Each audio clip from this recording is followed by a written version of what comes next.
Hello, everyone. Welcome to the Unginspired podcast. I am your host, Barmay Ung. In this episode, we have Mark Ehlert, a community activist, mental health advocate, and suicide survivor. In 2004, Mark survived a gunshot wound to the head that was self-inflicted. His recovery and survival, in my opinion, is an example of a true miracle touched by God. It was a true honor to interview him and to help share his story with you all. Having said that, please excuse the inconsistent lighting and audio production. I'm certainly new to this and learning as I go. Also, please excuse my interviewing style. After reviewing the footage, I understand there are ways that I could ask these questions better. And I even found myself getting a little emotional in this interview. So please bear with me. I'm committed to doing better and growing on this journey. Lastly, if you'd like to support this podcast, please subscribe. If you'd like to be a guest on this podcast, if you think you or others would benefit from hearing your story, then email me at unginspired@gmail.com or message me on any of our social media platforms. Thank you so much.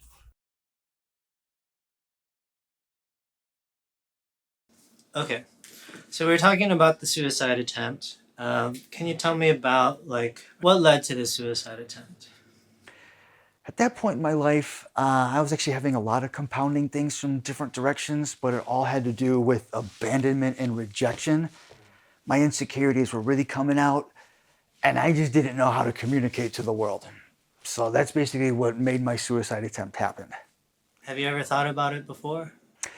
No, I haven't actually, because when my attempt happened, I wasn't making the connection and I wasn't thinking suicide, I'm gonna die.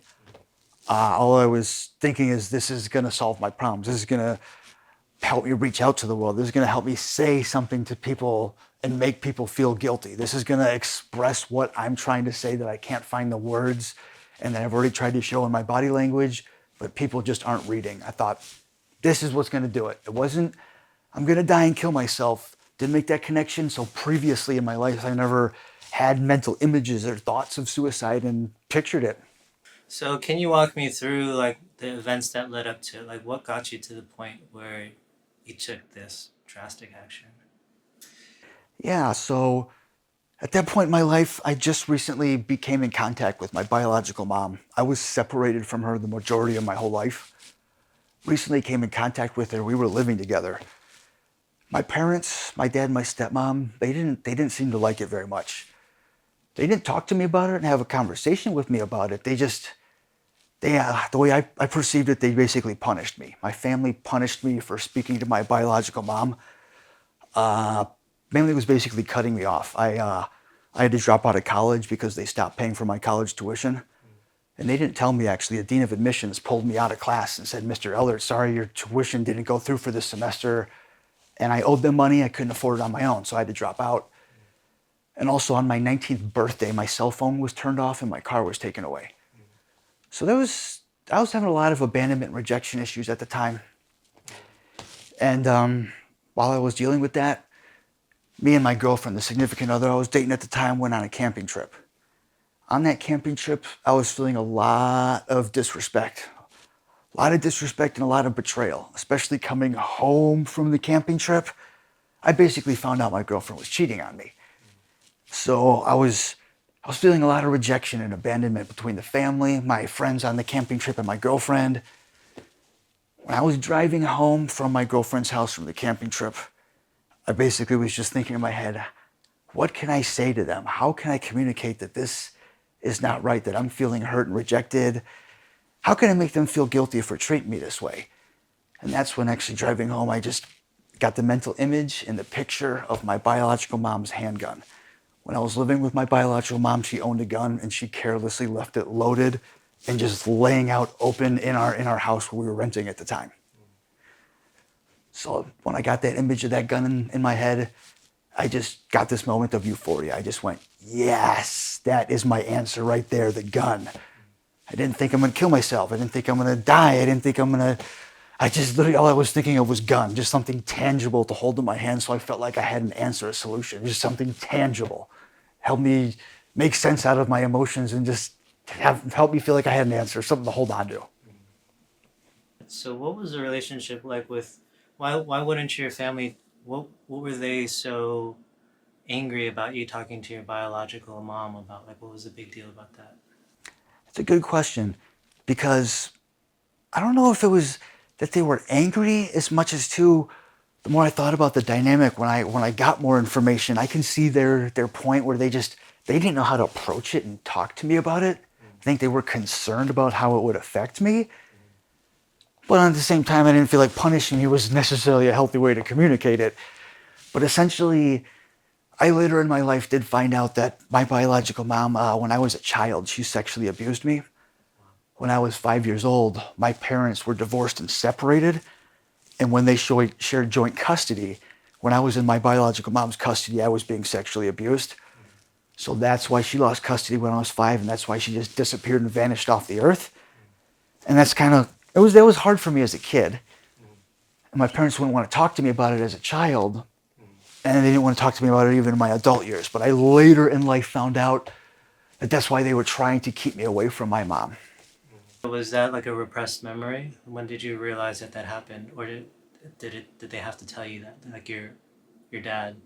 Like, how did you find out? Yes, they did have to tell me about it, because it is something I do not remember. At age 5, I think I was too young. I wasn't completely developed all the way where I remember that.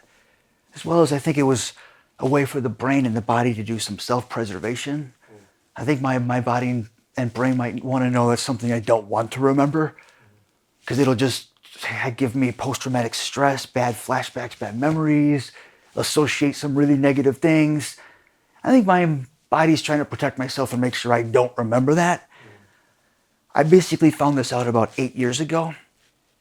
8 years ago, I was dating someone in a relationship. And when I was dating them, they said they wanted to meet my family. They wanted to know more about me and my background, because I was living with my biological mom still at this time. And they wanted to meet my father and stuff. So I made that happen. I let her have dinner with me, my dad, and the wife that he is currently married to. We had good conversation and good dinner. At one point when I came home from dinner with my father and girlfriend, my girlfriend told me my dad had disclosed some things to her that she knew I never knew about. And that's when my girlfriend basically told me that I was sexually abused as a child, as well as shortly after my attempted suicide. When I was actually 19, after I attempted suicide, and I was in a coma and on life support, doctors actually caught my biological mom sexually abusing me while I was in the hospital. Wow. So your dad told the girlfriend you're dating at the time just over dinner randomly instead of telling you. That's why I really firmly believe that it wasn't that they were angry and just didn't want to tell me, it's just they didn't know how to. Yeah. I just really think, as my family, they were just concerned the way it would affect me, and they just didn't know how to approach it. Yeah. Yeah. That's a lot. It was a lot, yeah. It was a lot for me to process. So you grew up with your mom and dad, biological mom and dad, until you're 5, until this happened, and then after that, but you don't remember any of that, and then you moved to custody with only your dad and a stepmom. Yes, correct. Right around the same time that my dad and biological mother were divorced, my dad was remarried to my stepmom. Okay. So they had custody. And that was my stepmother who was with me and my dad for the majority of our entire life. They were married for a good portion of my life, and they were the ones who raised me. How was that relationship? Did you get along with your stepmom? I did get along, but it wasn't necessarily a very healthy relationship in general with both my mom and father. Because as a kid growing up, when my biological mom disappeared, I would ask my parents about it and bring it up every now and then, but they wouldn't talk to me about it. They would actually punish me. Like, I would get grounded and I would get in trouble if I brought up my mom. If I asked, hey, where'd my mom go? They would say, she is not your mom. I'm your mom. And my stepmom basically tried to completely replace my mom, and I understand their position and what they were trying to do. But as a 5-year-old with my biological mom just walking out of my life and my family not wanting to talk to me about it, I didn't feel very loved and trusted at home.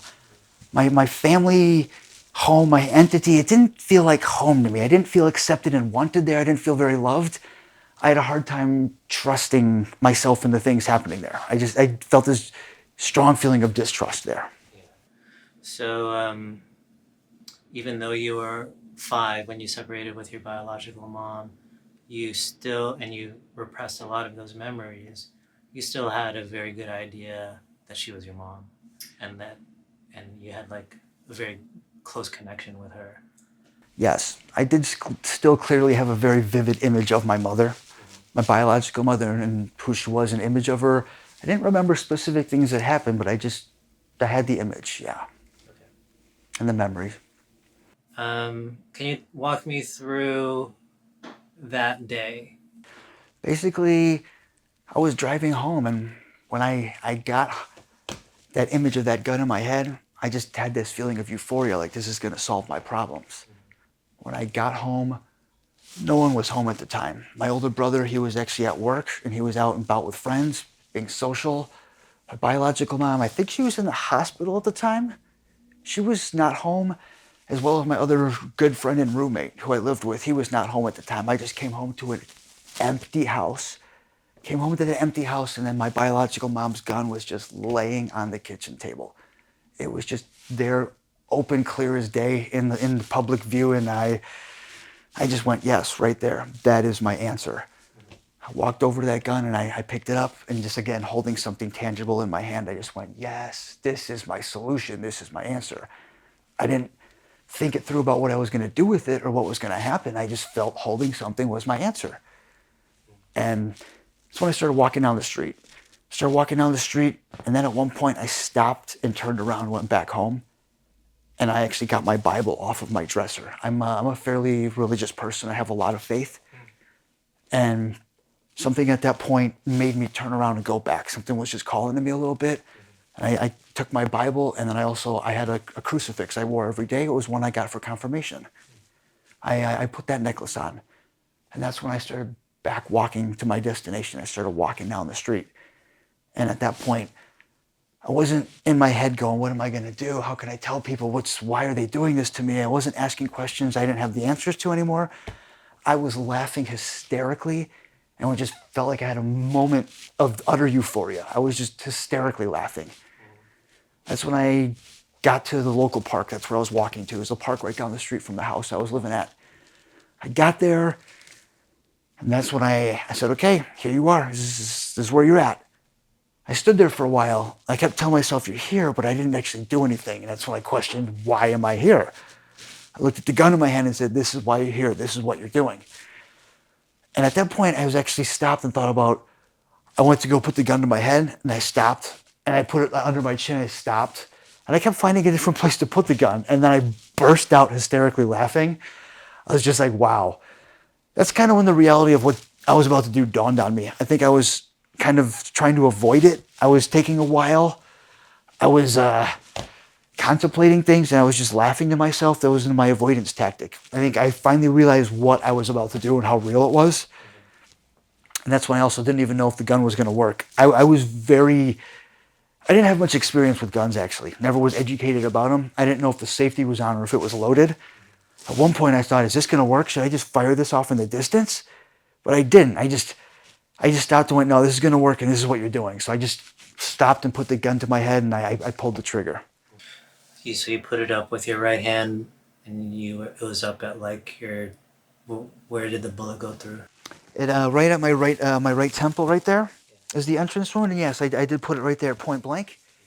And it exited in the left side of my face in this general area. I don't know the exact point because this whole cheek completely shattered out, so it's hard to tell where, but the general vicinity right there. Do you remember what it felt like? I do not. I remember what it felt like to put the gun to my head, but I don't even remember pulling the trigger, to be honest. Wow. I just completely went unconscious. When did you recover from consciousness? So I was in a coma and on life support in the hospital for about 9 weeks. And when I came out of the coma, it was 9 weeks later, it took me a while for my memory to start working again. With the significant brain damage, I had some memory issues. I didn't start actually really remembering things until right around Thanksgiving, about November 24th of that year. So the suicide attempt was September 12th. Yes, it was September 12th, 2004. Okay, so 9 weeks in the hospital, and then around Thanksgiving, so about a month and a half, you're able to recover from consciousness and gain your memory back. Yeah, it's when I was still in the hospital at the time, and the things that I can still remember about my hospital time. I don't remember anything in those first couple weeks, but what I still do remember and retain and bring with me now is around those last couple weeks of hospital time. Do you remember what was like the first memory you had when you came to after being unconscious for that long? No, I can't pinpoint one exact memory. Okay, or feeling? No, that either. I can't pinpoint a feeling. Okay. Do you know how you ended up in the hospital? When I did start being conscious and aware of where I was and everything, yes, I did clearly remember what I did. I remember what I did and why I was there. I didn't want to accept it. I was just, oh yeah, this is what happened. It was just kind of mumbling around. Well, I'm saying, like, how did you get there logistically? Somebody saw you and picked you up, or somebody called the police or the ambulance? Like, yeah, that I physically don't remember, wasn't conscious for, but from what I was told, a gentleman who was actually walking through the park in the morning with his dog, he found me the following day, the next morning, walking through the park. so you were in the park. What time did you shoot yourself in the head? This was probably in between like 7 and 8 o'clock at night. Okay, so you were out there all night for like 10 or 12 hours. Approximately 10 to 12 hours. That's a very good time estimate, yes, because it was the morning when someone found me walking their dog. And you were still alive. I was alive. I was completely unconscious, and I don't know how I survived. I'm so grateful I didn't even completely bleed out to death for being that much damage for that long. Do you know who found you? I never got his name, no. I never got the gentleman's name. I wonder what his experience must have been like to see that. Have you ever thought about that? Yes, I have. I have thought about that, and I wonder the condition I was in and what it felt like for him to find me. Yeah. You know, were you happy that you had this second chance at life, that you didn't die?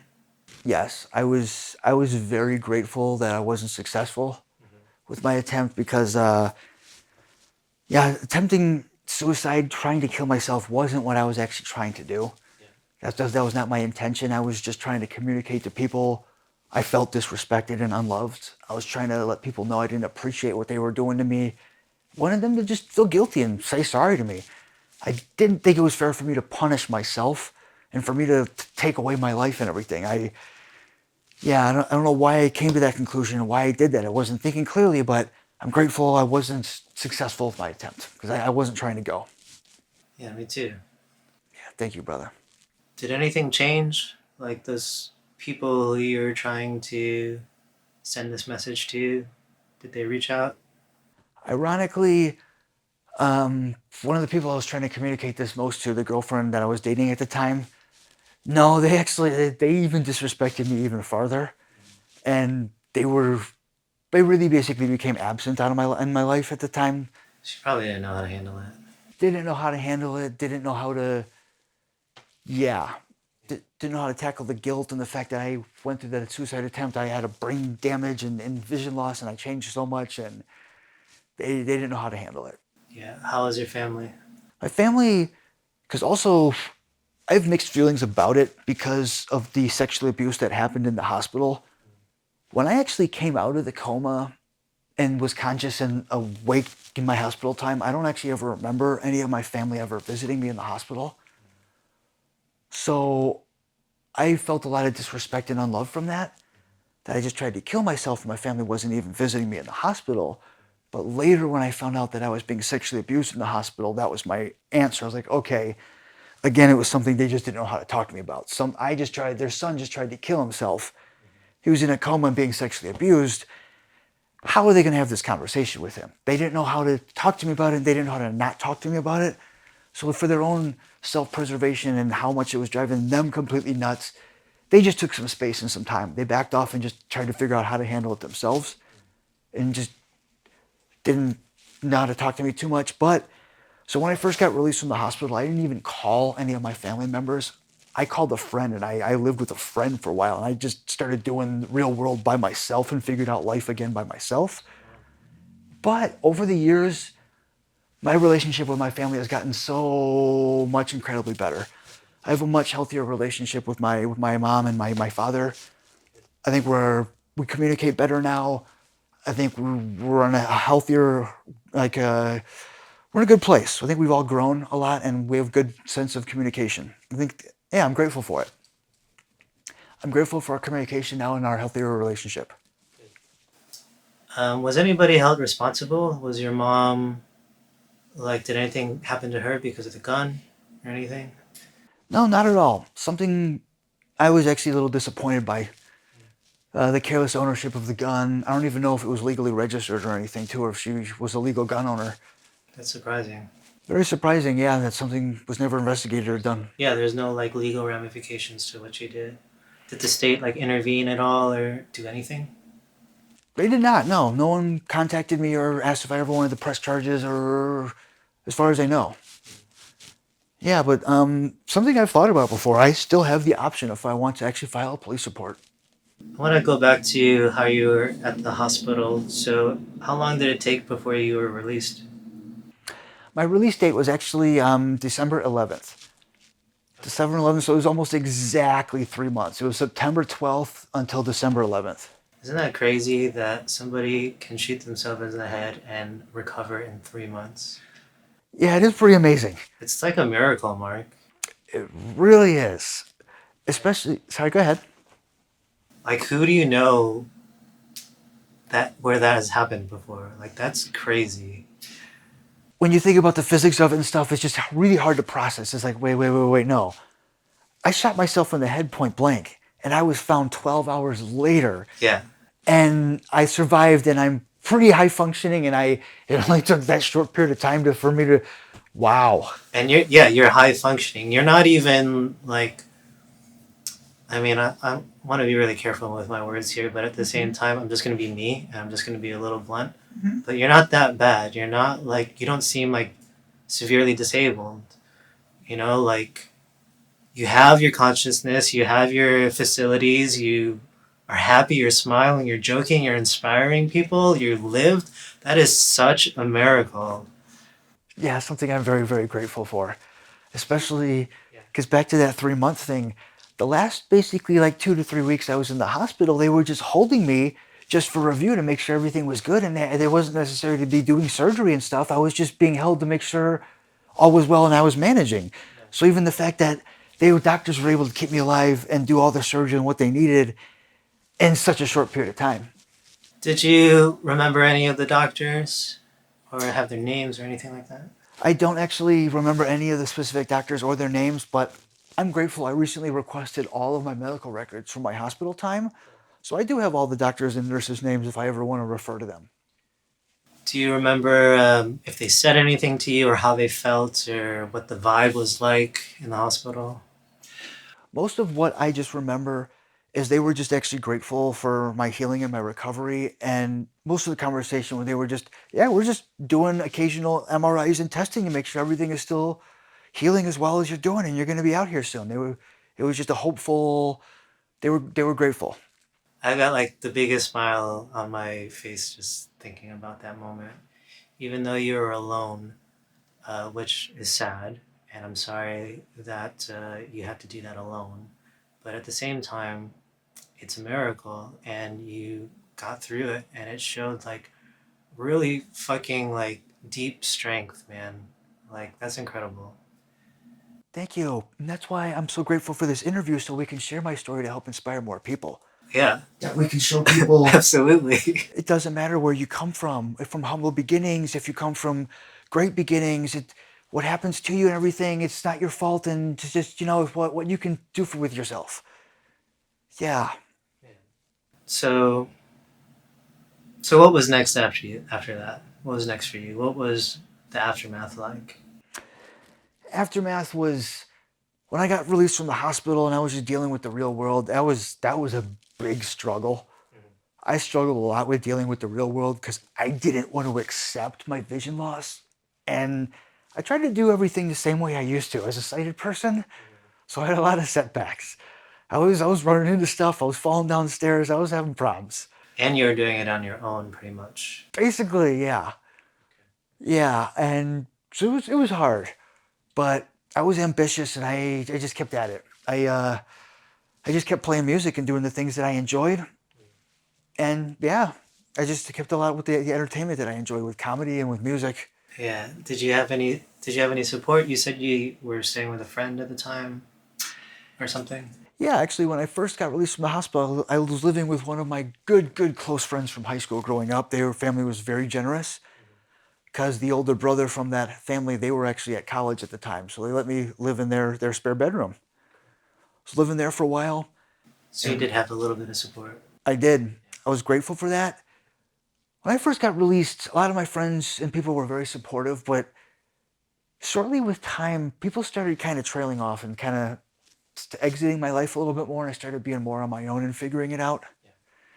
Yeah, I mean, everybody's got their own lives to live. It's like they can only do so much, right? very much. We're all really on our own at the end of the day, I feel. People are there when we need them, but we still have to live our own lives, you know? Yes, sir. Before I forget, I wanted to go back to the hospital, and I remember that you said you are very religious. So, do you believe in God? Yes, I do. I have a lot of faith and I believe in God. You're a Christian, so are you a Christian, right? Yes, I am. Do you go to church?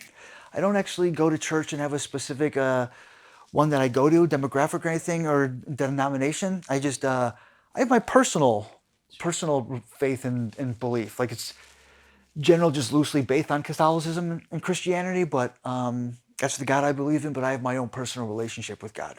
Yeah, me too. Ah, I think it's like, I think the three parts of being human is the physical, the mental, which includes like the emotional, and the spiritual. yes. The spiritual is the one that is most mysterious. No one has the answers. It's just something that you feel, you know? And it's different for everybody. Do you feel like your spirit, God, intervened, you know, during that time, during your suicide attempt in the hospital? Like, how do you explain that? Yeah, I really think God wanted to remind me that that I am loved and that I should have faith and hope for better things and not want to try to destroy things. Because that's why I felt when I was walking to the park that day, something just made me turn around and go back home to get my Bible. Yeah. Something was reminding me that there is hope still, Yeah. that just when things seem grim doesn't mean they're going to stay that way. There's ways to improve and there's hope for things, and that I can be loved. Because also in the hospital, I told you my family and people didn't visit much. Yeah. One person who visited me more than anybody was he was a priest actually. Someone that I'll never forget. He knew I was a religious person. He brought me actually a rosary that I got to hold on to every day. And so I felt I had a connection there. Again, God was sending actually a messenger and someone to remind me again about the faith and the hope. And I whole time in the hospital, I remembered what I did and was grateful I didn't succeed. So I had a lot of faith and said, thank you, God, you know. Yeah. Have you always been a religious person, like since you were a kid? I have actually. I've always had a pretty good amount of faith.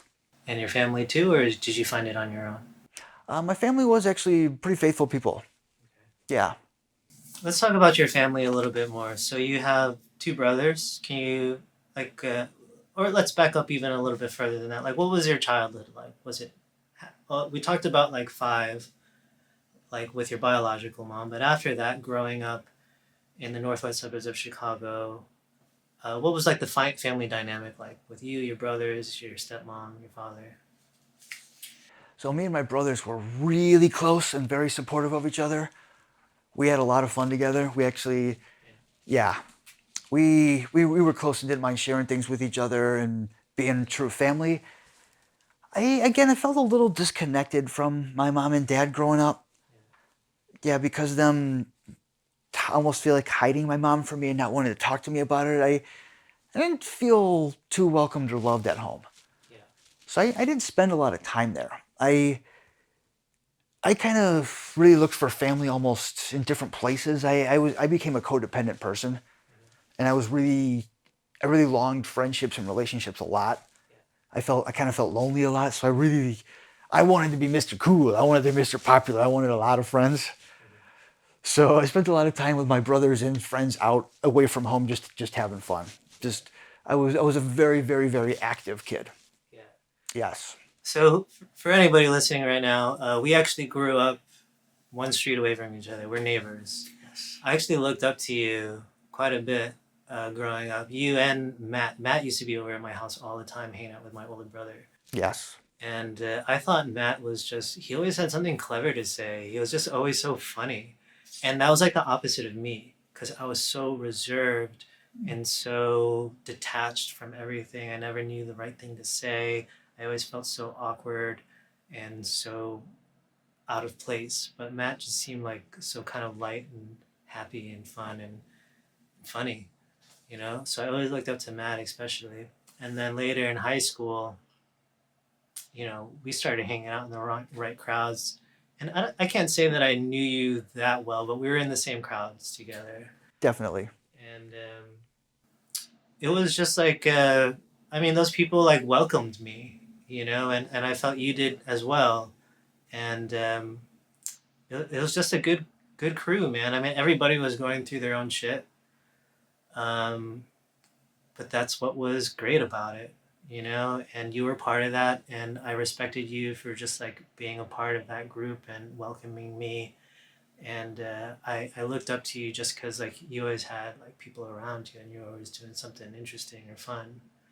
I don't know if you knew that, but I don't know. I actually I love hearing that. Thank you. I'm so glad that means a lot to me too. Because I welcomed you into my crowd so much because you were an honest, genuine person. yeah, I could really tell that. Yeah. thank you. Yeah. You're welcome. And I understand social anxiety. I wanted to be quiet and reserved, but I didn't want to. I just wanted to be out there and in the world. So that's why I would just put myself out there and try very hard. But I could see myself in you in that kind of an aspect too. So that's why I wanted to welcome you and invite you in. Thanks, man. Yeah, you're welcome, brother. This is like a little emotional, man. But it's good to embrace those emotions because Yeah, it is. that's something I did for a long time was shove emotions down. Being a man and being weirded out with that toxic masculinity. I was like, I don't know how to deal with emotions. I thought it was just that's something I shouldn't do, but that's why I wasn't healthy with communicating and understanding things, and that's why I would do weird stuff sometimes. But it's good to embrace those emotions, brother, and feel it. You know? I will tell you, emotions will get you into trouble, which is what I'm finding in the professional world. It's important to like have discernment and express it in the right context and control them, you know, and only at the right moments when you feel it's right with the person you know will be able to receive it, can you really embrace those emotions. So, Hey, it's all good though, because you had a great point there. Because I don't want to just be promoting use your emotions, use them wisely. Yeah. You got to keep a professional attitude. You want to be bawling your eyes out. They only have blue ink in the pen today. You got to know. You got to keep it real and keep it together. You don't want to be all emotional all the time. Yeah. Use it for good reasons and stuff. And yeah, you use it for where, yeah, because a lot of reason why my suicide attempt happened is it was all emotion based. If I would have used the rational side of my mind and done some logical thinking, it would have never happened. It was all emotion based, so you use your emotions wisely. Yeah. Did you know your grandparents or any ancestors?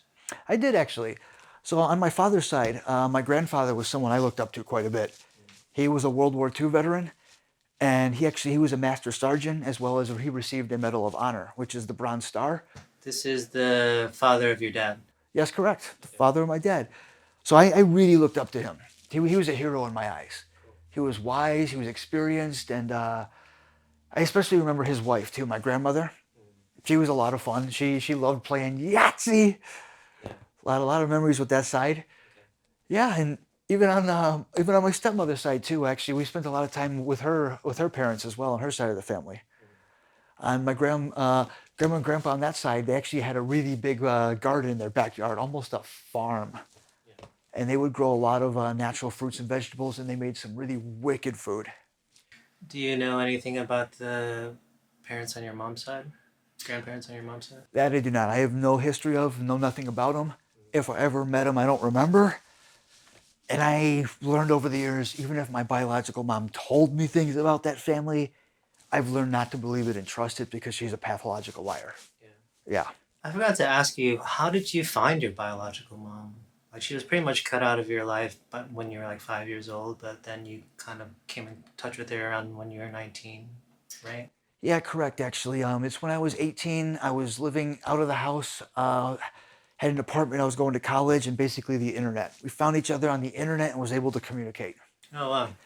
Yeah. Why were you looking for her? Actually, ironically, my older brother Matt is the one who found her. Matt found her and they were communicating, and she was living in Georgia at the time. He personally drove down to Georgia to go visit her. He came back from Georgia and basically said, yeah, she's kind of weird. That was an interesting experience. And didn't talk much about it. He seemed a little reserved. Then Matt actually had some medical condition happen. It's almost a medical emergency, and he was in the ER. And I was holding onto his phone. And I got a text message from our biological mom on his phone. So that was and me and her started talking. Wow. Me and her started talking, and I told her that Matt was in the hospital. Was he okay? Yeah, he ended up pulling out and being okay, and all was good. Okay. Yeah, but that's how me and her started talking. Do you want to talk about your brother being in the hospital, or is it a touchy subject? Not too touchy. I don't think he would mind. It's he had some cardio issues where one of his lungs actually collapsed. Wow. One of his lungs collapsed. He was really struggling with his cardio breathing. They had to cut open one of his rib cages and put a balloon in his lung and inflate the balloon to reinflate his lung.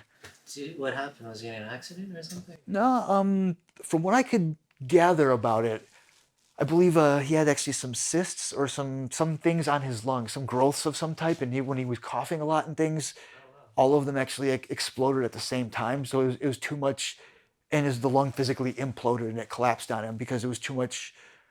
Yeah. So wow, that was how you got reintroduced to your biological mom, by a text from her that your brother was in the hospital and may not make it, or was just in a critical condition. Yeah, it's that he was just in the hospital, and I was holding on to his cell phone, and she started wanting to text to see how he was doing and stuff, and I responded basically saying Matt's in the hospital, and she freaked out and came and drove to Illinois to visit. Yeah, this is before your suicide attempt. Yes, correct, it is. Okay. What about your other brother? What's he like, Tim? Tim, my little brother, he's also an artist himself. He's designed some of my tattoos. Okay, so he's like the visual side, you do music. Very much so. And if I remember correctly, Matt was like a writer. Yes, he's really big into literature. He's a writer. Yeah. Very creative family. We all did find the arts in a different way, yes. Was there any history of mental illness or addiction in your family? So after I got to meet my biological mom, yeah, I do think that a lot of our mental illness bloodline came from her. And I'd say the addiction, I think, might run in the family more because just some of our general history and background, we were kind of looking for some happiness and things. Yeah, but knowing my mom's, I don't know my biological mom's side of the family at all, so I don't know how much addiction runs in her side, but she herself actually has a lot of addiction problems. Your biological mom? Yeah. Yeah. She herself is a heavy drug user, so it might have come from that a little bit. And on my dad's side, there's more, I'd say, light alcoholism. Do you have any relationships with substances yourself? Do you do anything, or do you enjoy anything? Or Yes, socially, I do drink alcohol. I wouldn't call myself an alcoholic, but I socially enjoy it. I do actually, I smoke marijuana actually quite frequently, quite often throughout the day. It's something that helps me a lot. I have a medical card. I'm self-medicated. Okay, yeah, it's legal here in Illinois. Yes, correct, sir. Yeah. It's something that helps me a lot with my anxiety and my mindfulness. Yeah. And that's basically the only drugs that I use. It's so wild to think that just like a few years ago, it was illegal. I just remember being in high school and all the shady stuff that we used to do to get high back then. And now it's just like not a big deal at all. You know what I mean? Oh yeah, you would love this, barmaid. There's this meme I share all the time. That is, man, you remember smoking pot 10 years ago when you actually got to drive to the forest, hide in the backwoods, and you gotta do it behind some rocks in a tent and make sure all the lights are off, and then they're now smoking in 2023. Man, I'm just gonna hit this vape and Target. It's like, yeah, yeah, the shit we used to go through, man. All right, so I want to go back to your recovery. So the way that I want to structure it is three ways: your mental recovery, in combining with your emotional state, your physical recovery, and your spiritual recovery. Okay. Which one do you want to do first? Either one, actually. I really don't mind. Okay, let's start with your mental recovery. So, like, what are some of the challenges after committing suicide, building yourself back up, staying at your friend's house, being blind? Like, what were some of the challenges that you had to face? One of the biggest challenges was learning how to trust myself. I already had insecurities and self-esteem issues before I lost my vision. So on top of my insecurities and self-trust issues, now I have total loss of vision, as well as I had brain damage from my brain injury, so it took me longer to process information. Sometimes I felt like, so it took me a lot to learn how to trust myself with my vision being gone now, not being able to see and feel like I'm missing information, taking longer to process the information, as well as already not trusting myself, now have even less trust in myself. Because also being a codependent person, I relied a lot on the feedback I got from people. I didn't trust myself. I had big groups of friends. I liked the feedback I got from people. My circles closed a lot. I didn't have as big of friends anymore, and I spent a lot of time by myself. So it was hard for me to trust and I wasn't getting any feedback. I didn't really know what to think about what I was doing and how I was acting, and I didn't trust the way I was operating because I had to completely learn how to do things a completely different way, and I just felt like I didn't trust how to learn to do something different. Well, yeah, I mean, I could see that. Like, trusting yourself led to this whole thing in the first place, right? Yeah. But at the same time, it's hard to put your trust into other people because they don't know what you're going through. They have their own shit going on, and who knows. Yeah. So yeah, that's really tricky. Like, how did you like figure that out? It just took some time. Just in time. Yeah, it just took time with eventually me learning, accepting that this is who I am. I have to do things a different way. I have to trust that people might disagree and they might do things different, but we're different people. We have different backgrounds. I'm someone with loss of vision now. I do things a different way. So I just trust myself in the way I learn to adapt and the way I learn to do things. I just I just learned to trust myself. And it's like you said, actually, when I put my trust in other people, sometimes it didn't get me as far as when I would just trust myself. So you developed like some intuition and trust in yourself. How did you do that? Did you go to therapy, or did you do it on your own? Did you read? I think it was combinations of a lot of things, actually. It was putting myself out there, having relationships with people, finding out what I can and can't trust, as well as slowly rehabilitating myself with different entities, finding out the resources out there that I can utilize, and then after a period of time interacting with put myself more in the blind community, interacting more with blind individuals, put myself more in the differently abled community, amongst people who are rehabilitating themselves too. And people would actually applaud me like, wow, it's impressive how far you've come. And I'm like, wow, when I'm amongst my peers and people that have come similar backgrounds and I get applauded and recognized for what I do, I learned how to trust myself a lot. When I was around my old friends and everything, they was like, that's just Mark doing his thing. He's just being weird. He's blind now. And. And so, yeah, I got myself in the right circle and the right places and the right support systems. And I learned how to trust myself and trust the way I was doing things and utilize those systems. Yeah, community is important, man. Um, we can't live. I think it's very rare to be able to live this life with all its struggles on our own, especially if they're as complex and you've had as many beatdowns as you have, you know. So I'm glad that you found the right communities for you that made you feel, you know, that you had value, that you had self-worth, that you were able to trust yourself. It's really important. Yes, it is. And that's why something you just said, actually, self-worth. Yeah. Also, that's why therapy has helped me a lot too. Therapy is the one thing that helped me the most develop my self-love and self-trust and self-worth. Yeah.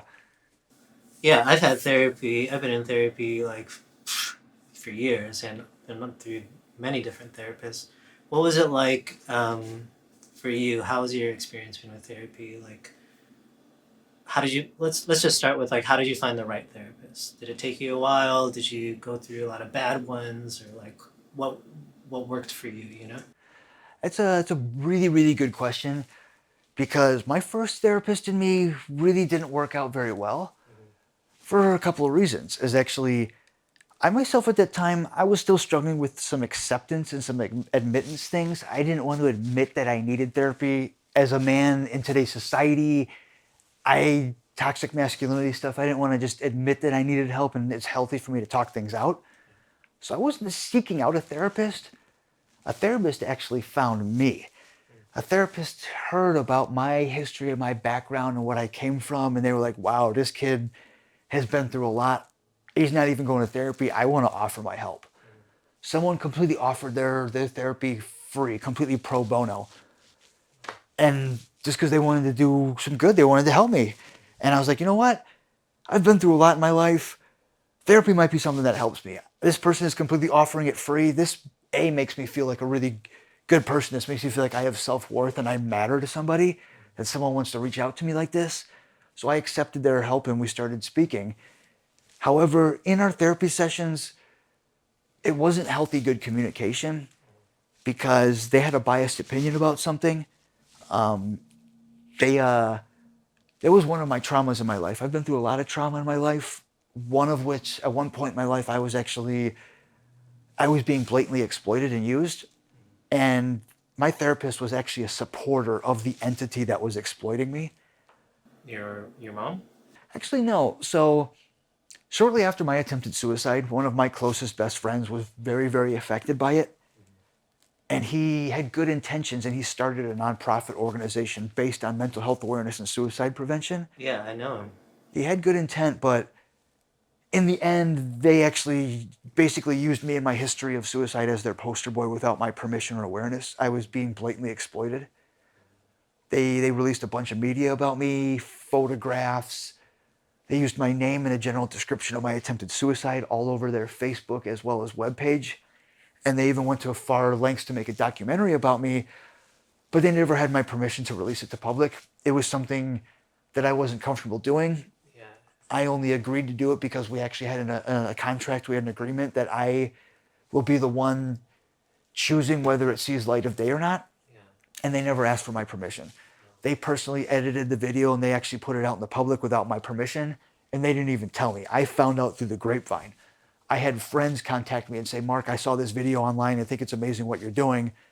And then I found the video myself online, contacted them and said, you lied to me. You didn't have my permission to make this video. I said I was never going to let it see the light of day. I only agreed to do it just to try to avoid the discomfort, but I didn't want this video to be made. Yeah. And no matter how much I talked to them about it, they wouldn't actually pull any of it. They still kept using it and exploiting me. And yeah, my therapist actually, they saw this video and they said, wow, I want to talk to this kid and help him. So they found me because of that nonprofit. So when I would try to talk to them that this nonprofit was exploiting me and using me, they would be like, no, Mark, you're wrong. This nonprofit has good intentions. They're doing something good. So they would refuse to talk to me about something that was traumatizing to me. Wow. And it made me feel even more unloved and worthless that my friend would exploit me and use me. And now a professional won't even talk to me about it, and they agree with them. Oh man, what a mess. So it really, really stumped my therapy, and it literally, I hated going to therapy. They wouldn't speak to me about my trauma, and if I did, they would disagree with me. So I didn't feel like there was anything comfortable I could talk to them about. I couldn't make myself vulnerable. I couldn't make myself discomfortable. I felt like I was being judged. So I didn't feel comfortable going into there, and I felt like I was actually being punished almost. Like they were just disagreeing with me and just, Is that person still around with his business? Do you know if that content is still out there? Actually, ironically, just about 3 years ago, that CEO and founder of that nonprofit, he actually completely got ousted from his own company and removed because he kept up the exact same history after me. After me, he kept exploiting and using people without their permission. And I read a bunch of articles that a lot of people quit and left the organization because it was a toxic work environment, that he was narcissistic, and it was just, people didn't like it. They saw it was for... Obama even gave his business a shout out. Did you know about that? Yes, I did. And that's why, Barmay, it killed me that his nonprofit was getting so much public publicity and so much media recognition and recognized as a good thing, when he didn't know behind the scenes what he was doing. Yeah, I didn't know. I just thought he was doing a good thing. Yeah, I personally hated that video because it was scripted. They didn't ask me what I wanted to put in it. They gave me a script and told me to read. And when I said there's things I disagree with in this script, they refused to let me edit or change anything. They said, you're reading that script. And I said, I disagree with it. I'm not making this video. And they wouldn't even leave my apartment. I asked them to please leave, and I can't work with them, and they wouldn't. So I just read the script, just thinking this is a way to just get them out of my house and just leave me alone. But he's ousted from the company. Is that content still out there? Oh, no, it's not. Okay. Because over the years, I eventually hired an attorney and filed a cease and desist motion and threatened a lawsuit. Yeah, that's what I was going to ask you, if you got a lawyer. I eventually took up a lawyer, and I got it. Yeah, because it was also insulting my family, and it was making my family dynamic even more messed up. So I finally took legal action, did a cease and desist, threatened a lawsuit. And when all the media got pulled, I sent them an email saying, hey, you were exploiting me and you didn't care about my self-comfort. You were talking about a very, very touchy subject. You should care about what I'm comfortable in the way it's handled. Now that you know to take me seriously, you can contact me if you want. And they never contacted me back. That was really big of you to do that. You still left the door open. You still gave him love after everything that he did to you. That's really cool, Mark. Thank you, because I'm open to letting things for good intent to be out there, When people are willing to work with me, I'm very happy to go out there and share things, and yeah. I hope, eventually you realized this therapist that you had was, no good, right? Oh, yeah. So, you got out of there, you just stopped, and you found another one? Or what happened? Did. Yes, I did find another therapist locally. There's something called the Alexian Brothers Center for Mental Health, based out of Arlington Heights. It's just a stone throw away from here. I realized, what? Therapy right now is actually hurting me more. It's making me angry. It's making me things worse. Therapy is supposed to be helpful. So it was empowering for me to drop my therapist, to tell them that this is not healthy for me. I don't like this. It was my choice. Therapy is for the client to help me and my needs. So I knew this was not helping my needs. It was powerful for me to be able to say this is not working and drop my therapist. And it was empowering for me to say, I want to do something to help myself. I would like to be able to talk to someone that I feel like I'm being listened and I feel like I'm not being judged. I would like to have some open space to just get some of this stuff out and just talk about some of the stuff I've dealt with. So that's when I found Alexian Brothers and I picked up a therapist. And it was actually the universe, I think, did this intentionally for me they wanted to say, good job, Mark. They want to say, good for you for looking out for a therapist and trying to find one. Because ironically, the first therapist I started working with at Alexian Brothers, she's someone who actually has total loss of vision. So there was even relatability and things that I could talk to them about, and they understood me, and we developed a really, really good rapport, and I felt really listened to, and I was able to grow exponentially. That's amazing. You still have the same therapist now? Ironically, no. They had some personal things happen, and they're no longer with the company and things, but I still stick with Alexian Brothers, and I still receive my mental health treatment there. They referred me to another coworker, and I still get great treatment there, and I really enjoy it. I do it weekly. In your YouTube videos, you talk about cognitive distortion. Can you talk about that a little bit? Yeah, because that's an amazing tool. It's something that's helped me a lot, because it's something I learned through therapy, not just personal one-on-one therapy, but I used to go to actually group therapy. I would either do something called process, where people would come once a week to just process and talk about the things we're talking about, or once a week they would actually do a theme. there'll be a theme for group where they'll talk about a specific subject. And CDT was one of them, cognitive distortion therapy. It's something that helped me, and just, it read to me so much, because it was just me in a bag. It was, wow. Cognitive distortion therapy. So cognitive is your brain function. Distortion is the way it's being distorted. You know, you're a musician yourself. When you put a distortion pedal on your guitar, you get not a natural, clean sound. You get a distorted perspective. Yeah. Same thing with like when you put things through a glass lens, you're distorting it, you know? And in therapy, it's cognitive distortion therapy. When you become aware of you distorting your cognitive function based on actual thoughts you have. Okay. It's a personal like monotone, or like a way you think, and the way you narrate things to yourself, the way you view things. It's a perspective you have. And I used to have a really negative filter. I had a lot of distortion in my perspective, but I didn't realize it. I didn't realize how distorted it was. That's how I thought what was real. That's how I thought the world was. And it's the way that I was like perceiving it, but it was my own twist. It was me adding my own personal perspective and my own filter on it, and seeing it in a negative way. And when I became aware of it, I was able to change that distortion, and I was able to take my distortion pedal off my guitar. Yeah. I was able to pull that magnifier away from it and just look through the world in a clear lens, and just, wow, see things much more clear, and try to take away that personal biased opinion of myself or things, and that viewpoint. I remember in your YouTube video, you talked a little bit about some anxiety attacks that you have from time to time. Can you talk about that? Do you still have them? And how do you deal with them? Yeah, my anxiety is much less frequent now, between seeing my psychiatrist and medicating myself when necessary, as well as through therapy. I've been able to really, really calm down my anxiety and be able to be content with myself. My anxiety first started before I lost my vision. Just in general, in my youth growing up, I had general anxiety where I questioned things a lot. And that's why I had a lot of codependency. I like to get feedback from other people. I questioned my trust in things. So I had anxiety with that, questioning a lot. But my anxiety attacks didn't happen until after my vision loss, after my suicide attempt. That's when there was always one trigger for my anxiety. It's when I just kind of be sitting with myself, and I would kind of had a brief realization or acceptance of my vision loss. I would just kind of start realizing, looking around and realizing I'm not taking anything in, accepting the fact that what happened and how much my life changed. And I would start to try to look at my life and be like, how much have I adapted? Am I doing okay with this?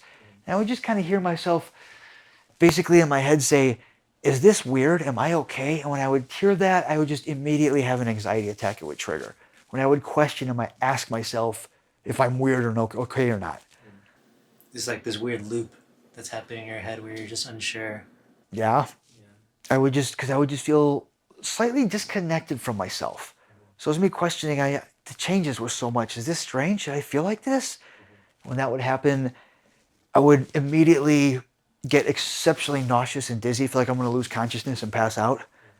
I'll be pouring sweat like I'm 500 degrees, like someone just basically lit me on fire. And then my blood pressure is so high, I can feel my heart actually like pulsing out of my chest so high. And so your blood pressure is high, you get nauseous, you feel like you're going to pass out, and the sweat in your balls off.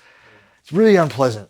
I have to actually hold on to something, grab on something if I feel like I'm going to fall over. It takes me a little bit to catch my breath, sit down, breathe it out, and just be like, okay, this is what happened. I had a trigger because I asked if I'm okay or not.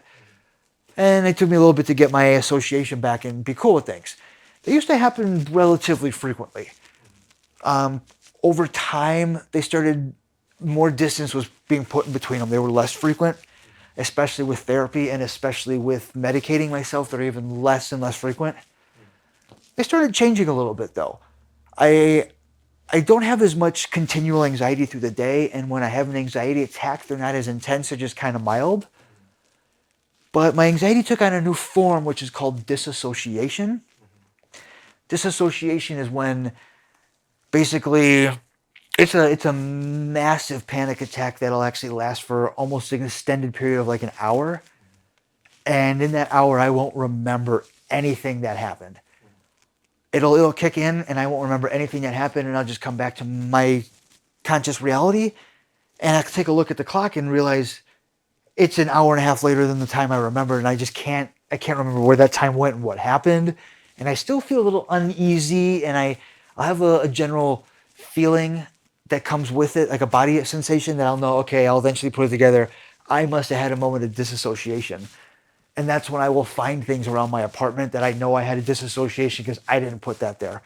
I'll find things out that I didn't do. I'll find things that I don't remember. And that's when I like, okay, I had disassociation because I lost track of time. I don't remember things and I'm finding things I'm not remembering.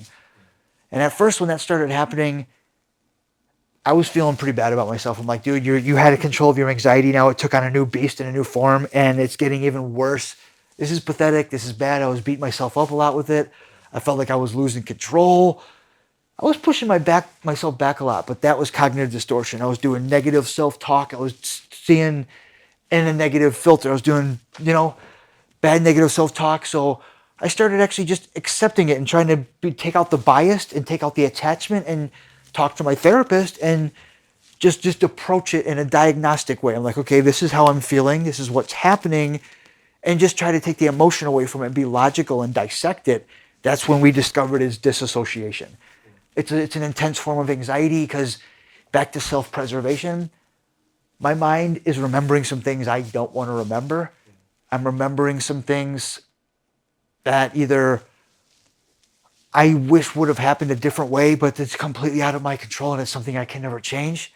But I want to change, but I can't. So it's something with my post-traumatic stress. It's things that have happened to me that I want to change, but I can't. So my brain goes somewhere else and kind of is like it creates an alternative, different reality for a short period of time because my brain doesn't want to remember the reality I'm living in. It doesn't want to remember who Mark is and what he went through because he can't change it. It's almost on the border of anxiety, on the border of multiple personality disorder because it's the brain knowing it wants to go somewhere for a while and create a different reality and create an alternative persona because it's not liking who they are in the moment. Have you had any kind of near-death experiences? And, like things from the other side that you've encountered since you've been so close to death? It's very possible that I have had those near-death experiences because I've been so close to it before. There might be some things that I've seen or that I remember spiritually that I might not want to remember too. That might be almost a little weird. What if that's a possibility I've never even thought of? You're like in a pretty good place now. Like, are you happy? Oh yeah, I exceptionally.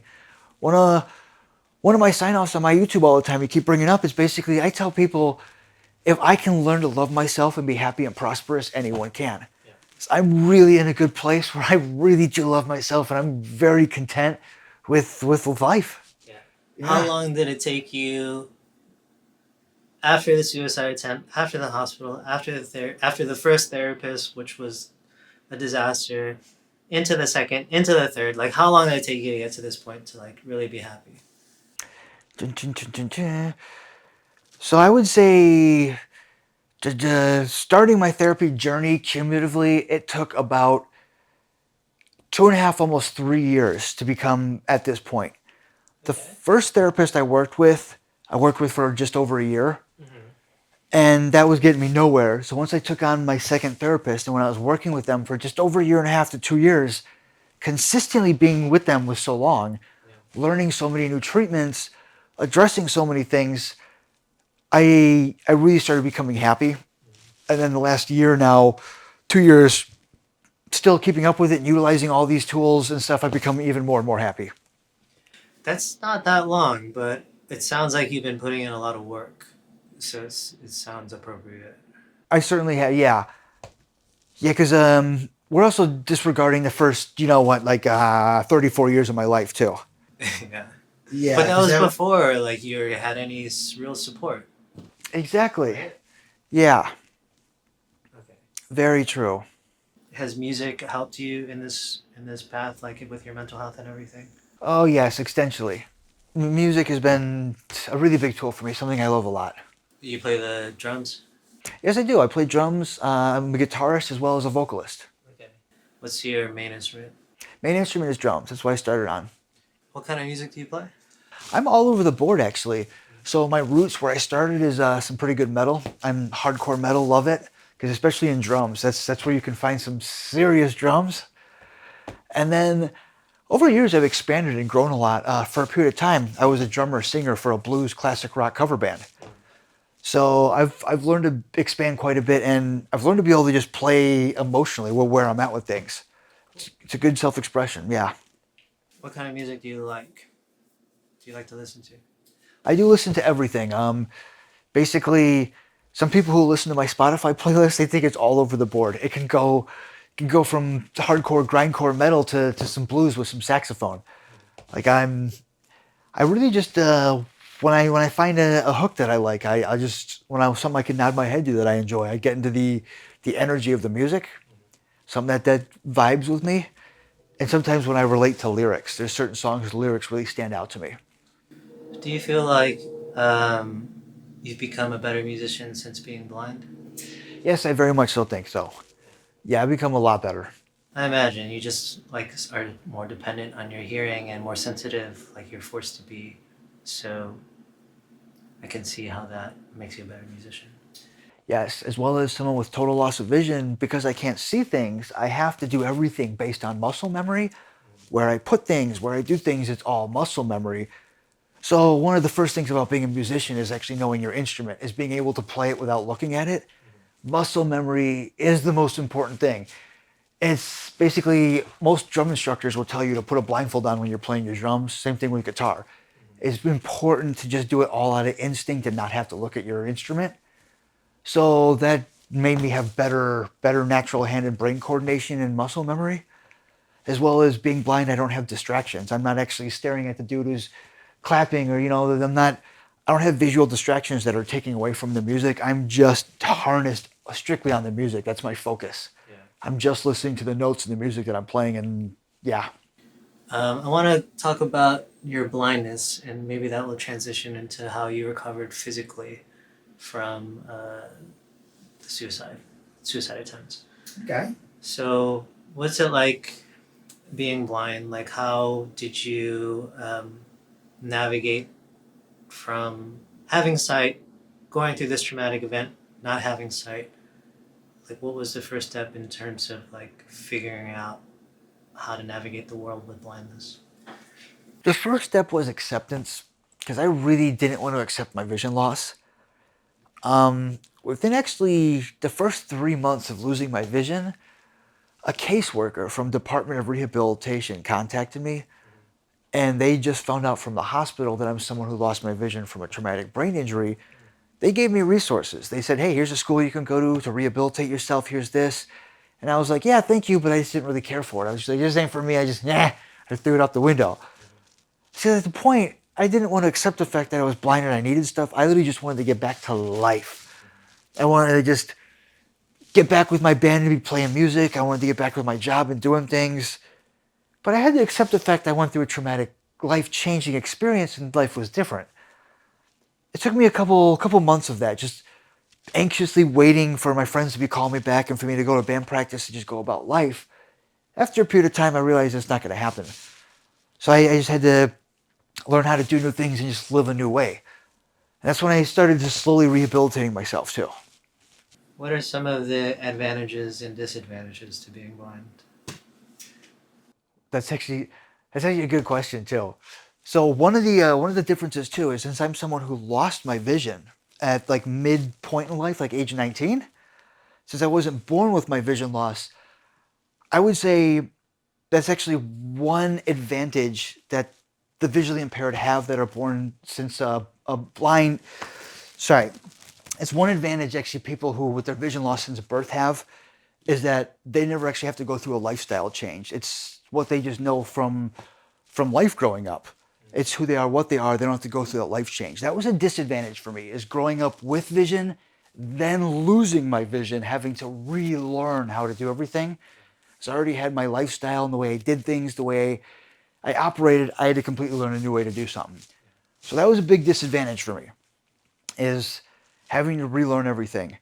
Another disadvantage is my mobility. It's not easy to get around as much being blind. I used to be a mechanic. I used to love driving and getting around easier. Now I don't have access to a car. I have to use public transportation or rely on things like Uber or just walking places.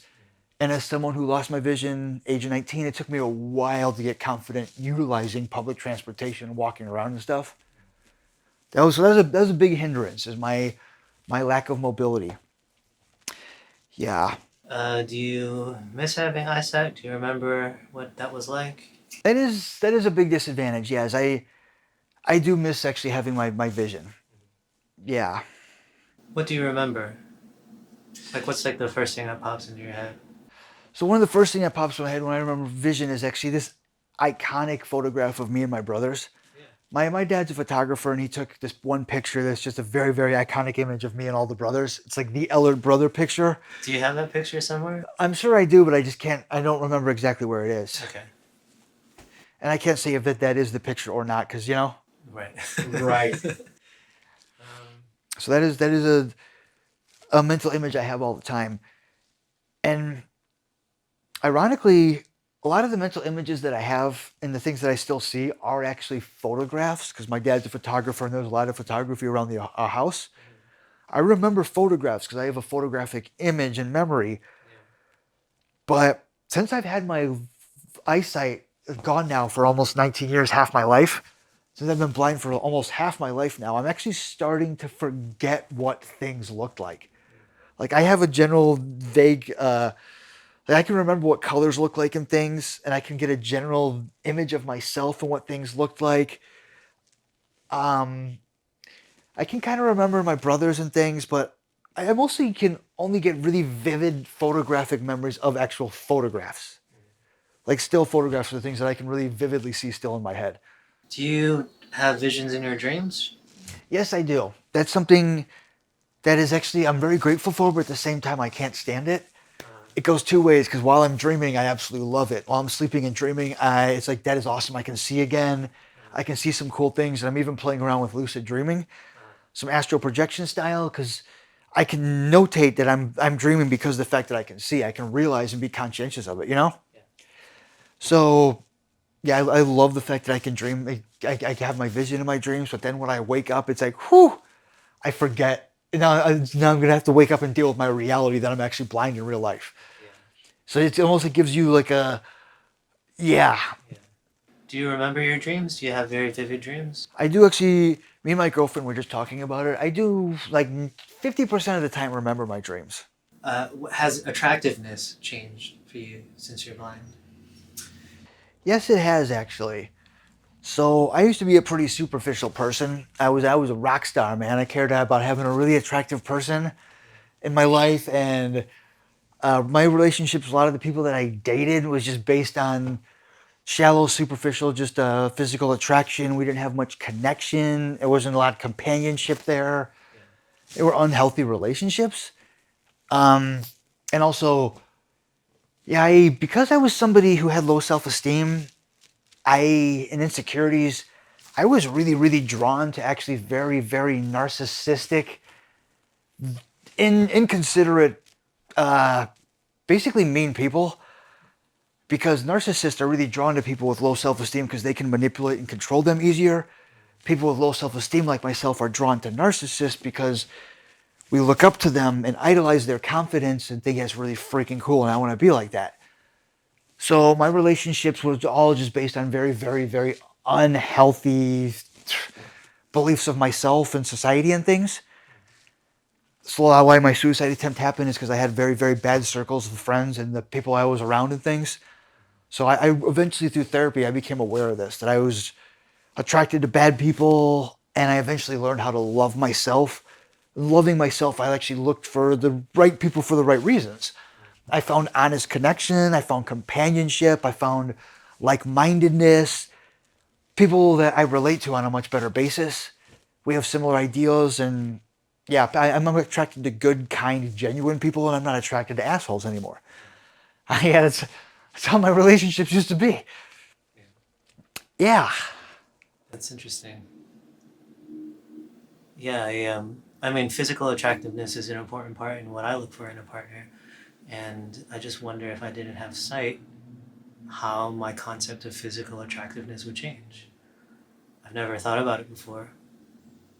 Um, yeah, it's really interesting. Yeah, and that physical attraction I have even stronger when I have that mental and emotional connection with the person, that attraction on a deeper level. That Yeah. the physical is then there, it's more of an intimacy, you know? It's, yeah. Yeah, it forces you to have stronger connections with people in a way. Yeah, So that's definitely an advantage. it really is an advantage. And, another advantage actually, when we were talking earlier, I trailed off mostly on the disadvantages because I got a little, one of those confidence things. I was trying to phrase something a certain way and I was tripping over my words. And so we trailed away from it.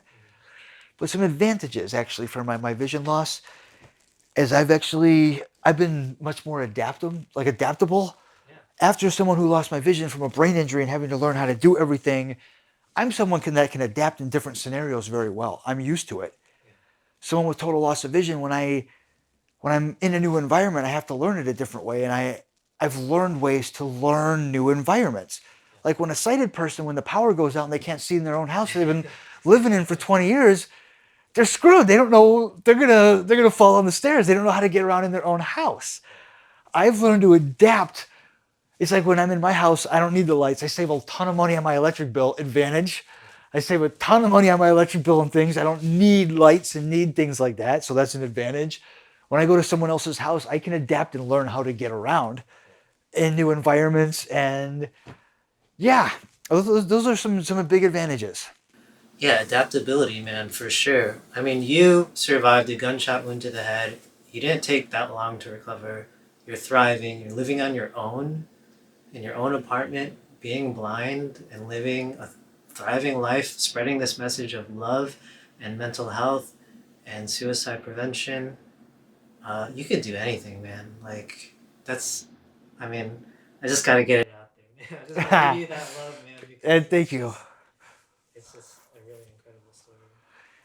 And it's Yeah, go ahead. I just wanted to say I wanted to trail off of that because it is all about the love because I used to never love myself. Yeah. And that's why I always just would set the bar too low and never thought very much of myself and needed other people and was dependent on and things. But once I learned how to love myself, I realized that bar is basically, I can set it as high as I want to. I can achieve and do anything because I love myself, believe in myself, and I give myself the love and credit.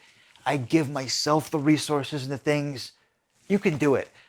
Because I had such a low opinion of myself, I would deprive myself of these things. I would tell myself I'm not worth it. I would take those things away from me and just felt like, what's the point? I would tell myself, what's the point? Who cares? But no, like now I know the point is I love myself. I care. I want something more. I go for those goals and I achieve those goals. And yeah, love is all about where it is, my man. Spread that love.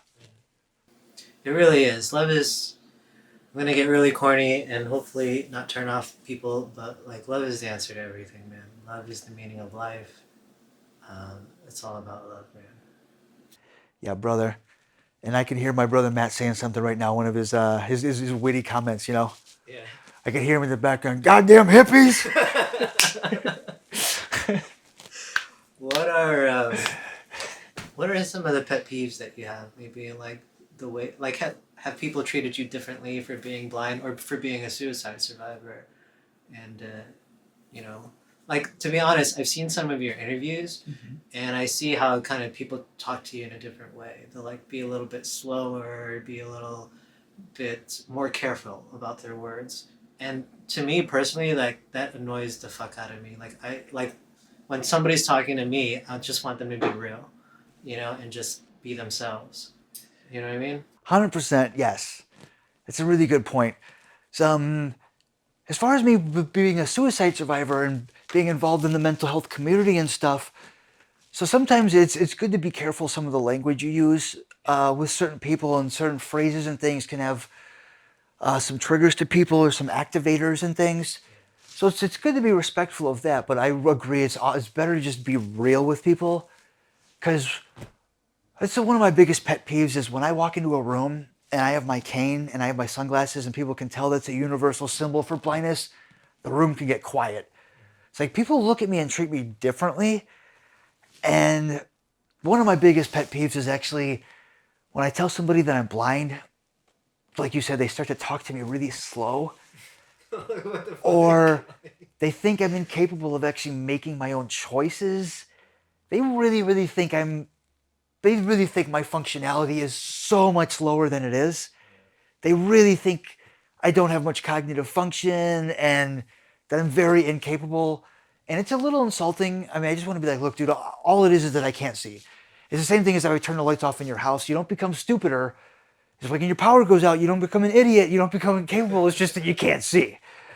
It's so I understand. I mean, society, they're sheltered. They don't get experience with people, so they want to be helpful. Like, I want to help this gentleman. I want to know the right way. But respect those people and what they can do. And they're like, give them a little more credit. Think that you can think that they're more capable than what you think they are. Yeah, for sure. Yeah. Do you have any other examples of like maybe stuff from your Intent versus Impact series? It's a perfect one too is actually people intend on helping me, but sometimes the impact can be more hurtful. Like I'm very capable of things. Sometimes when I walk into a store or something, people will ask how they can help me, and I'll tell them what I'm there to get. And even if like this is a customer, and then when an employee will ask, and that customer will feel the need to actually tell the employee what I just told them, and like, sorry, he's blind, so they'll feel the need to actually speak for me, and even just like convey my needs. That's one thing is I know what my needs are the most, and so it's best for me to be able to convey what my needs are and talk to people. When people assume that they're better than me and assume that they can do things better than I can, and they try to convey my needs to other people, that impact is actually, it's hurtful, it's disrespectful, and my needs aren't going to be met the same way. Yeah. That person's not going to know what my needs are. I'm going to know it. And it's best for me to communicate that and feel like I'm the one saying it and being respected and heard. Yeah.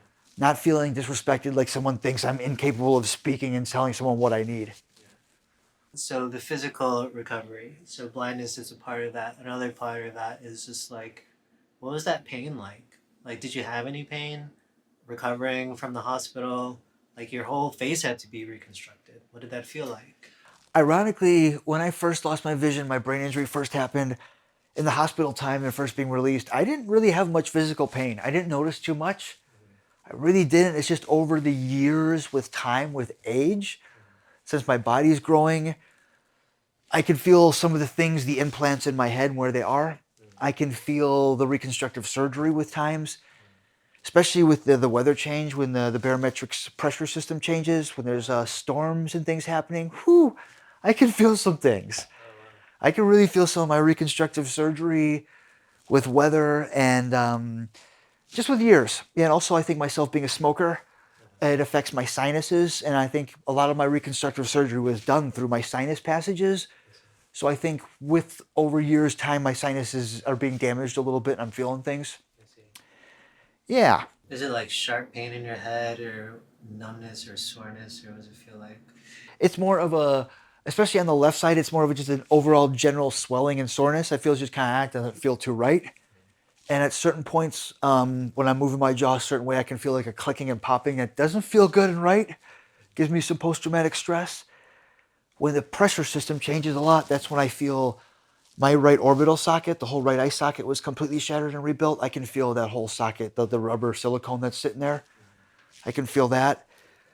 And I have to sleep in a certain position, actually. Now with age, I have to sleep completely flat on my back. Because if I sleep laying on my right or left side, I will wake up in the night with excruciating, extreme pain in my jaw because my whole jaw was rebuilt. It's just this sharp pain that when I'm applying pressure for too long, I can't stand it. It's excruciating, like sharp stabbing pain that'll last for the rest of the day. The rest of the day, it'll almost be impossible to eat or chew anything, and I'll just be in terrible pain, having post-traumatic stress all day, remembering things I don't want to, if I sleep on my sides. But I've learned to adapt and just sleep on my back. And other than that, my pain isn't really too bad. It's just manageable throughout the day, and it's just things here and there. Is the pain getting worse? Are you getting help for it? Are you in physical therapy, or like, how are you managing all of that? So with my history of suicide and mental illness, ironically, nobody will give me anything for pain management. They think I'm gonna either abuse it or use it for bad intent. Doctors have a liability issue with prescribing me pain management in case I overdose or anything. So with the healthcare system, no one will give me pain management for my issues. I don't have physical therapy to go with it or anything I've really had to endure or go through. I've just basically just been dealing with it. I've just been seeing neurosurgeons and doctors and just getting x-rays and MRIs done periodically just to give myself some comfort that things aren't falling apart or things aren't damaged and I don't need help, that I know it's just over time, just pain that I'm going to be having, you know? Okay. Like when someone has their knee rebuilt over time, it's going to hurt over the years. It's just saying my reconstructive surgery in my head, it's going to hurt over the years eventually. Okay, let's talk a little bit about the spiritual side of your recovery. Have you thought about that at all? Has your relationship with God changed at all since after the suicide attempt? I'd say my relationship with God has gotten much stronger. I really firmly believe that was Him calling to me when I went home to get my Bible. Yeah. I really felt like He didn't want me to go, that He knew I was doing it for the wrong reasons and it's not what I wanted either. So I really felt like He didn't want bad things to happen to a good person, and He saved me and kept me here to spiritually enlighten myself and love and trust myself, as well as to share my story with other people. I really do feel like God kept me here for a reason. He gave you that Bible. He was protecting you. Yes. He's like, if you're going to do this, you're going to need this. Yeah. Basically, have this on your person for protection. Yeah, and I feel like He's always giving me a lot of good direction when I'm having mental health episodes, when I'm having post-traumatic stress, anxiety. God and my religion is a big comfort for me. It's something I know I can always drop to my knees and pray. I know God will always be someone to hear me. It gives me comfort someone's listening. It gives me a chance to think clearly and just speak out loud and become more rational. It helps me with a lot of aspects. I know God kept me here for a reason, and my faith helps me a lot. That's amazing. It's so important. Yeah. You know, I used to think that, I used to like have dreams about like a world without any suffering. But I actually now see that suffering is beautiful. It's what allows us to grow. If there was no suffering, we wouldn't grow. We wouldn't get anywhere. This is very true. It's a learning experience, a growth. That's very true. It's a test, you know. A lot of people can't overcome it, and it's becomes sad. But for those who can, it's beautiful, and it changes others. And I mean, you're a living example of that. Yeah. Yes. Whatever doesn't kill you only makes you stronger. What's life like now? So are you working? Currently, I'm not working. Okay. I was for about a year, but I just recently quit my job just this September, Labor Day weekend. Okay. What were you doing? I was actually working at Great Lakes Naval Base as a part of Goodwill. At there, I was mostly washing and cleaning dishes as well as sorting them for all the naval troops. Okay. And so why did you quit? I quit because right now I'm actually starting a brand new amazing chapter of my life. Okay. Come September, I was going to start going to school. And so I quit my job to keep all of my mental focus and all of my time management and everything focused on school. I didn't want distractions and things. So I quit in September, but come September, actually, the school notified me that actually school start date got postponed a little bit. So I went some time there waiting it out, but actually just come this month in November, I actually just started school actually now. I started the cohort and I only actually have one cohort left to do before I graduate school. What are you going to school for? And what's a cohort? A cohort is basically what you would call like a module or like a semester. Okay. Since it's a school for mental health, it's a school for actually like life coaching and peer recovery support. The classes get separated into modules. So there's like a module for actually like life support, being like a health coach, where I can give people just good healthy advice, lifestyle advice like healthy food, healthy habits and things. as well as actually ethics. I take an ethics class where I give them actually good moral support and just have things with society, things I do and don't say to someone who's struggling with things, as well as actually a suicide prevention class where I know the language to use and not to use with someone who's struggling with suicide, as well as the way someone with mental illness, how to speak to them and approach subjects and be like therapeutic, as well as actually I learn basically substance abuse recovery. I'm learning recovery support where someone who's dealing with substance abuse, how I can help them find the treatment plan to have recovery in their journey to sobriety. It's very similar to basically like a sponsor as well as actually like a non-licensed therapist. It's like I'm a therapist, but I'm not a clinician. I don't have the ability to give a diagnosis, but actually I'm a clinician that someone can be able to talk to, where I can give good moral support as well as ask good open-ended questions, to be a motivational conversationist. I can help them find their inner motivation and just, yeah. Be like a life coach. Basically, it's like a life coach. It's a motivational conversationalist to, yeah, give that support and let them know if I can do it, you can do it. Yeah, you'll be great at that. I want to ask them what they need, what their wants are, how I can help them meet them goals and let them believe in themselves, you know? That's what I'm going, that's, yeah, what I'm doing for school. I'm actually called a peer recovery support specialist. Peer recovery support specialist. Yes, sir. That's dope. You're on a mission. Yes, I am. It's a lifelong goal I've had for a long time. Something I've been trying to do. You would love this. One of my YouTube followers has been knowing this goal for a long time. They're actually a teacher. They're actually a life coach with this company. They reached out to me and said, Mark, my company does training for what you're trying to do. And they recruited me.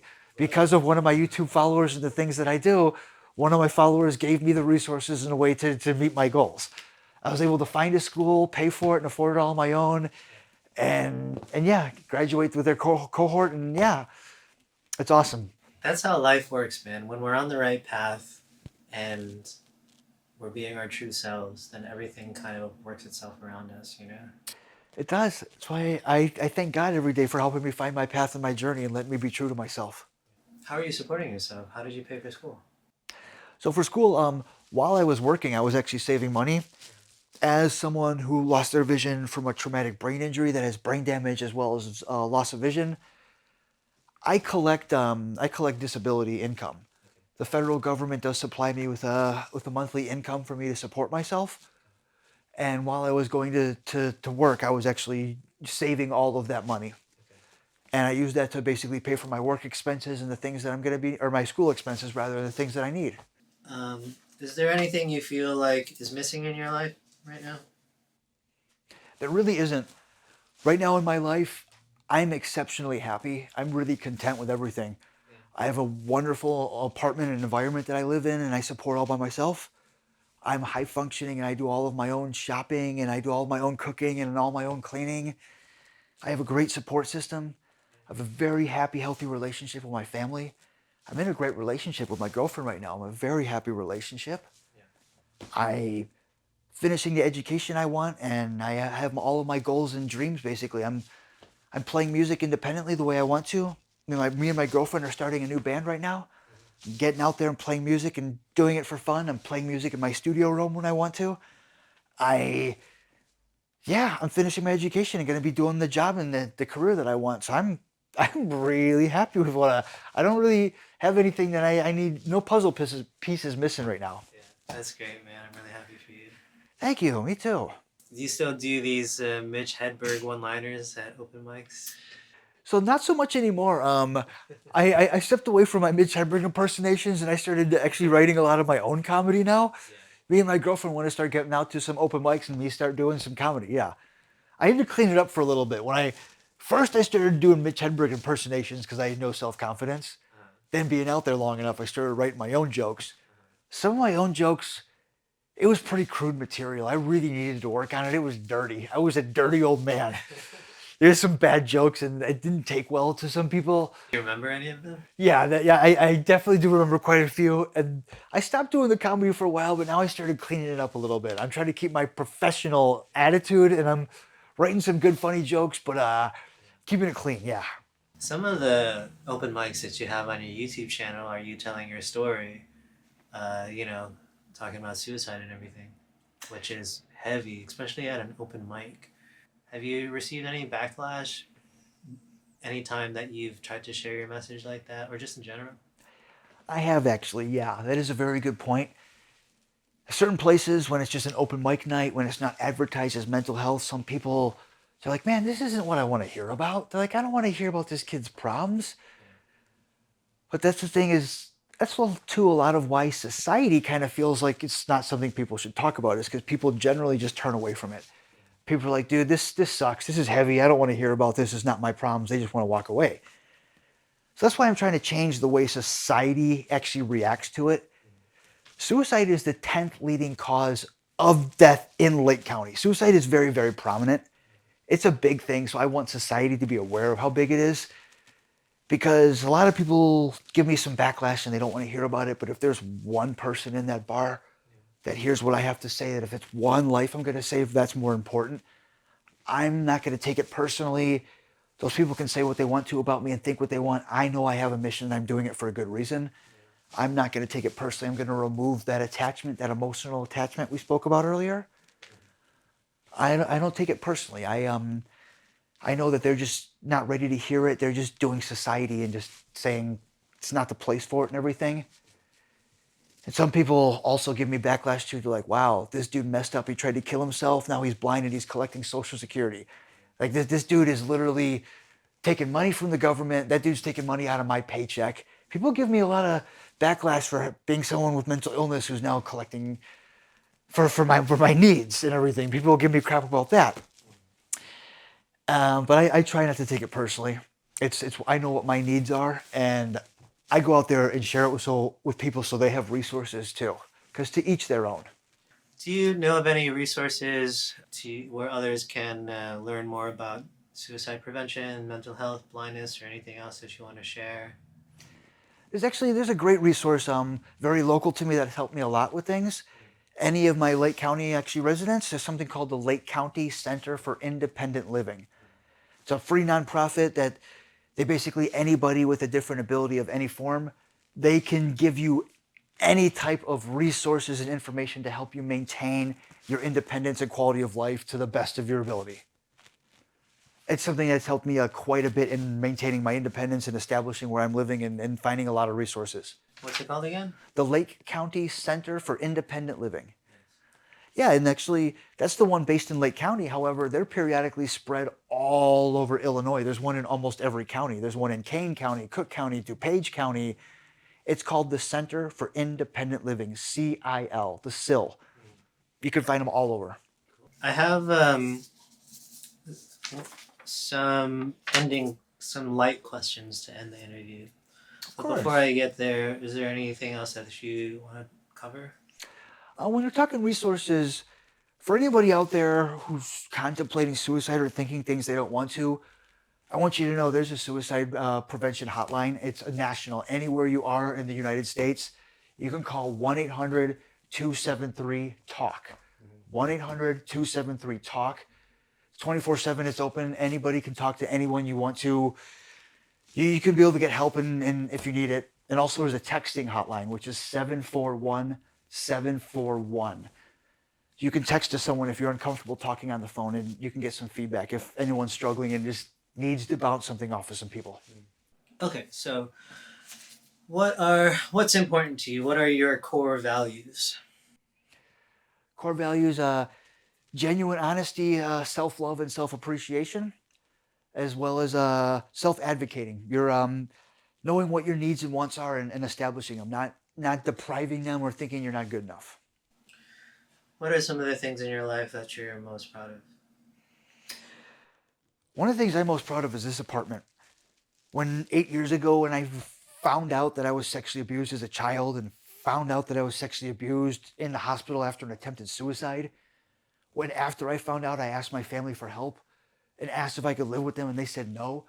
And I was still able to pick myself back up off my feet and literally find this apartment and live here on my own and be able to do life again. What's one skill that you want to improve in the near future? So one thing I want to improve on is my patience.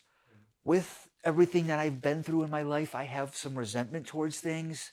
It comes out in the wrong places at the wrong times.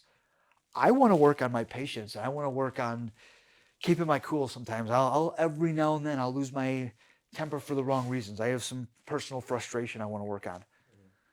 But one goal I have for this year, 2 days ago, I just downloaded the newest version of Pro Tools. I want to get back into engineering and recording. It's a goal I had a long time ago that I gave up on because of personal things came up. Obstacles got in the way. But I overcame those obstacles and I'm reestablishing my goal. I have a studio in my spare bedroom right there, and I have all of my guitars and drums and everything I need. I have an interface and a whole microphone set. Nice. All I needed was my Pro Tools. So I re-downloaded my Pro Tools. I'm getting back in gear, and I'm going to be recording my albums and getting my music back out there. Does Pro Tools have accessibility features? Is it blind friendly? Actually, Pro Tools itself doesn't have accessibility. However, my MacBook Pro is Apple-based software, and Apple has the most accessibility possible. That's why I'm so high functioning and independent. I use my iPhone and my computer completely on my own. It has something called VoiceOver, which is a screen reading software. And it helps my computer read me everything out loud I'm doing. And Pro Tools is notorious for being compatible with iOS, Apple software, and VoiceOver, their Pro or screen reader. What's the most adventurous thing you've ever done? The most adventurous thing I've ever done. Ha. There's a few there because Mark's nuts. I got some stories. Most adventurous. I'd say it was an adventure getting my first tattoo at age 17 in a foreign country. I got my first tattoo in Paris, France when I was 17. Yeah. I think Tim got his tattoo there also. Me and him both got our first tattoo in Paris. His was like a heart, I think, right? Yeah, his is a heart with a crown that is actually a sash that says Mary Jane with actually a weed nug next to it. I remember. What's yours? So mine, it goes back to my classic codependency and my unhealthy relationships. I had attachment issues. I was dating somebody. We were literally only together for like 6 months, and I got their initials tattooed on my leg. Oh, yeah. Is an angel with their initials. And this is literally coming from a 17-year-old kid who was dating someone for 6 months. I got their initials tattooed on me. That's Yeah, that's a lot. Yeah, but that was adventurous because I was in a foreign country. I didn't speak French, and I was just this American kid walking into a tattoo shop, and I just pointed at the picture and pointed at my leg, Funny. Me and my girlfriend were just talking about it. That's a tattoo I still have that I'm actually going to do a cover-up for really, really soon. Can we see it? Yes, of course. Yeah. I don't mind. It's this guy right here. Okay, let me move the camera so I can... One of the reasons why I kept it is because there's some culture in there. Getting my tattoo in Paris, France, I want to respect the art and the culture of Paris. And it's a cool angel. I'm mostly just weirded out by the initials. It's all good. It could be anything. Rad. That's it. Yep, respect and brotherhood. Rip a bong, roll a blunt. Really a bitch. Yeah, buddy. Oh, yeah. I mean, you would appreciate this, brother. It's my personality. You know what I'm doing for a cover-up? I'm getting a big red void stamp over it. A void stamp. It's like paperwork across the room, Bro, like turning our suffering into, like speaking of turning suffering into something beautiful, you know what I mean? Yeah, right there, brother. Something beautiful. Yeah, something I can laugh about and still just enjoy the culture and the art of it, but still just laugh about I it. mean, we all did such stupid things when we were kids, man. Yeah. Because the day I came home from Paris, she dumped me. Yeah. Yeah. Do you have a favorite book, movie, or song? I will have to say my favorite film has to be of all time, the Boondock Saints. Yeah.